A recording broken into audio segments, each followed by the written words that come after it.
அது ஒரு அழகான கிராமம், அமைதியான கிராமம். அங்க ஒரு அழகான மாமரம் இருந்துச்சு.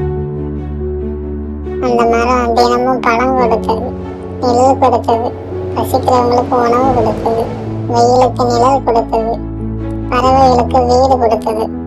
ஆனா அந்த மரத்துக்கு ஒரு ஆசை இருந்தது. நம்ம சின்ன தாவரமாவே இருந்திருக்கலாமேன்னு உள்ளூர ஒரு ஆசை இருந்தது. ரொம்ப அமைதியை யோசித்தது, நினைத்து பார்த்தது. சின்ன தாவரமா இருக்கையில மழை பெஞ்சு ஆடினேன், காற்று வீசினா சிரிச்சேன். ஆனா இப்ப இருக்க முடியலன்னு வருத்தப்பட்டது. ஒரு நாள் அந்த கிராமத்துல பயங்கரமான காற்று, எல்லோரும் பயப்படுறாங்க. மரமும் களைத்து போயிடுச்சு. புயல் முடிந்த பிறகு நம்மளால ரொம்ப சோர்வா இருக்கு. அப்போ ஒரு பறவை வந்து அந்த கிளைகளை உட்காருது.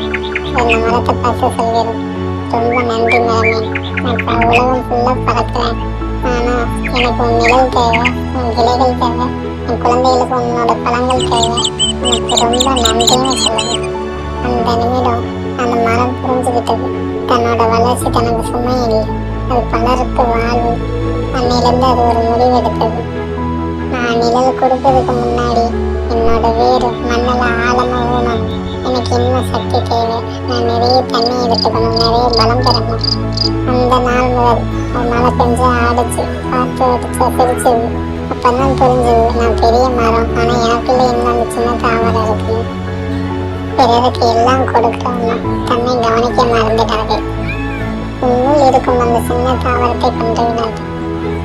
நம்மளோட வளர்ச்சி நமக்கான வளர்ச்சி மட்டும் இல்லை, நம்ம சார்ந்தவங்களுக்கான வளர்ச்சி.